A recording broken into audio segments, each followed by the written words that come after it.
Hi friends, welcome to புதிய cooking சமையல். நம்மளோட சேனலில் நிறைய traditional recipes, day to day cooking recipes இதெல்லாம் வரப்போகுது. கண்டிப்பாக இது உங்களுக்கு யூஸ்ஃபுல்லாக இருக்கும்னு நினைக்கிறேன். இன்றைக்கி நம்ம என்ன பார்க்க போகிறோன்னா, பனை ஓலை கொழுக்கட்டை. நார்மல் பிடி கொழுக்கட்டையோட ரெசிபி தாங்க. ஆனால் என்ன டிஃப்ரென்ஸ்னால், இதை நம்ம பனை ஓலையில் அவிக்கும் போது அதோட வாசமும் அதோட டேஸ்ட்டும் வேறு மாதிரி இருக்கும். கண்டிப்பாக ட்ரை பண்ணி பாருங்கள். வாங்க இப்போ இது செய்கிறதுக்கு தேவையான பொருளெல்லாம் பார்த்துடலாம். பச்சரிசி 150 கிராம், வெல்லம் 200 கிராம், பாசிப்பருப்பு 3 ஸ்பூன், ஏலக்காய் 3லேருந்து 4, தேங்காய் துருவல், தேவையான அளவு தண்ணி. இதுதாங்க நான் எடுத்த மெஷர்மெண்ட். 1-2 உடைச்ச வெல்லம்னா எந்த கப்பில் மாவை மெஷர் பண்ணுறீங்களோ அதே கப்புக்கு 1 கப் 1-2 பிடிச்ச வெல்லத்தை எடுத்துக்கோங்க. இந்த பனை ஓலையை உங்கள் பாத்திரத்துக்கு செட் ஆகிற மாதிரி இருக்க ஒரே அளவில் கட் பண்ணிக்கோங்க. ஸ்டஃப்பை உள்ளே வச்சு கொழுக்கட்டையை கெட்டுறதுக்காக நூலோ அப்படி இல்லைன்னா அதே பனை ஓலையில் இருக்கிற ஓரத்தை சைடாக கீச்சினீங்கன்னா உங்களுக்கு அதை கெட்டுறதுக்கு தகுந்த ஒரு கயிறு மாதிரி கிடைக்கும். ஒரு பாத்திரத்தில் நம்ம எடுத்து வச்சுருக்க மாவை தட்டிக்கோங்க. பாசிப்பருப்பையும் தேங்காயும் வறுக்கிறதுக்கு தேவையான ஒரு பாத்திரத்தை எடுத்துக்கோங்க.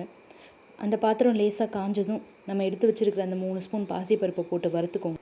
பாசிப்பருப்பு வறுபடுற அந்த சைட் பை சைட் நம்ம எடுத்து வச்சுருக்கிற வெல்லத்தில் அது மூழ்கிற அளவு கொஞ்சம் தண்ணி ஊற்றி லோ ஃப்ளேமில் வச்சுக்கோங்க. அதுக்கப்புறம் பாசிப்பருப்பு வறுபட்ட அப்புறமா அதை நம்ம எடுத்து வச்சுருக்கிற மாவில் தட்டிட்டு திரும்ப அந்த பேனில் கொஞ்சம் கீ எடுத்துக்கோங்க. கீ நெய் சூடானதுமே நம்ம கட் பண்ணி வச்சுருக்க அந்த தேங்காவை போட்டு பொன்னிறமாக வறுத்து எடுத்துக்கோங்க. வெல்லம் இந்த மாதிரி கொதி வந்து நல்லா கரைஞ்சால் மட்டும் போதும். ஃப்ளேமை ஆஃப் பண்ணிடுங்க. நெய்யில் பொன்னிறமாக வறுத்த அந்த தேங்காவையும் மாவில் தட்டிடுங்க. வெள்ளைப்பாகு நல்லா சூடாக இருக்கும்போதே அதை மாவில் போட்டு நல்லா கிளறிடுங்க. பாகை ஊற்றும் போதே கொஞ்சமாக கிளறி விட்டு நிதானமாக ஊற்றுனீங்கன்னா கொழுக்கட்டைக்கு தேவையான பதம் நமக்கு கிடைக்கும்.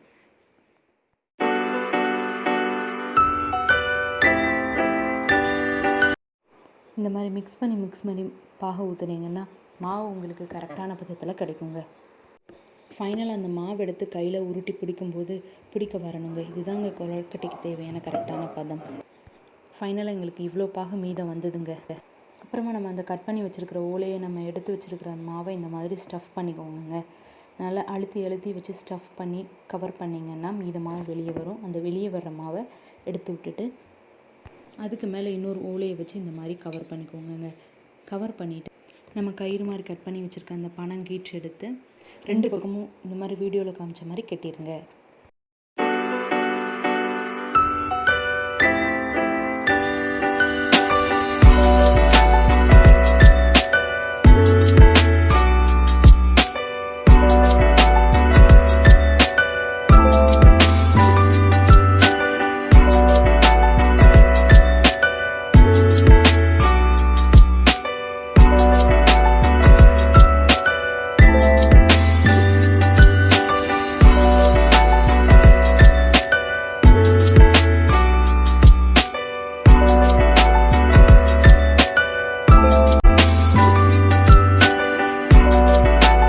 கட்டி வச்சுருக்கிற இந்த கொழுக்கட்டையை இட்லி பாத்திரத்தில் வச்சு 10லேருந்து 15 நிமிஷம் வரை வேக வச்சு எடுத்துக்கோங்க. நல்ல வாசனையான பனை ஓலை கொழுக்கட்டை ரெடி. கண்டிப்பாக இதை உங்கள் வீட்டில் ட்ரை பண்ணி பாருங்கள். ட்ரை பண்ணிவிட்டு எப்படி இருந்ததுன்னு கமெண்ட்ஸில் சொல்லுங்கள். இந்த வீடியோ உங்களுக்கு பிடிச்சிருக்குன்னா எங்கள் சேனலை லைக் பண்ணுங்கள், சப்ஸ்கிரைப் பண்ணுங்கள் அண்ட் ஷேர் பண்ணுங்கள். It's me signing off. Thank you for வாட்சிங்.